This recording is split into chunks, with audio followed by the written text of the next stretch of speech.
Hair லைனில் கேப்பாக இருந்தால் நல்லாவே இருக்காது இல்லையா? ஸோ அந்த மாதிரி பிரச்சனைகள்லாம் நானும் ஃபேஸ் பண்ணேன். அது என்ன ஏதுன்னு தெரியாமையே நான் வந்து அப்படியே விட்டதுனால தான் எனக்கு ரொம்ப டீப்பாக டேமேஜ் ஆகிடுச்சு. பட் ஆனால் அதை நான் ஃபைன் பண்ணி ஹோம் ரெமடிஸ் ப்ளஸ் டாக்டரோட அட்வைஸும் எடுத்து என்னோடய ஹேரை வந்து நான் ரீக்ரோத் பண்ணி கொண்டு வந்திருக்கேன். 100% வந்து எனக்கு இப்போது என்னால் ஷுவராக சொல்ல முடியும் இது ஒர்க் அவுட் ஆகிருக்கு அப்படிங்கிறது.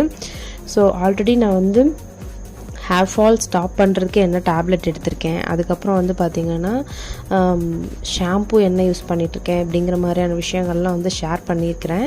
இப்போ வந்து பார்த்திங்கன்னா அந்த வரிசையில் டாக்டர் வந்து எனக்கு இந்த டாண்ட்ரஃப் ஷாம்பு வந்து ரெக்கமெண்ட் பண்ணியிருந்தாங்க.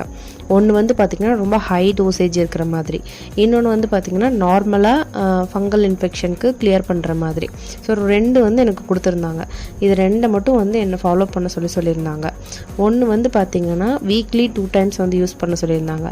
இன்னொரு வந்து பார்த்திங்கன்னா வீக்லி 1 டைம் தான் யூஸ் பண்ணணும் அப்படின்னு சொல்லியிருந்தாங்க. அதுவும் வந்து எனக்கு கொடுக்கும்போதே சொல்லி தான் கொடுத்தாங்க.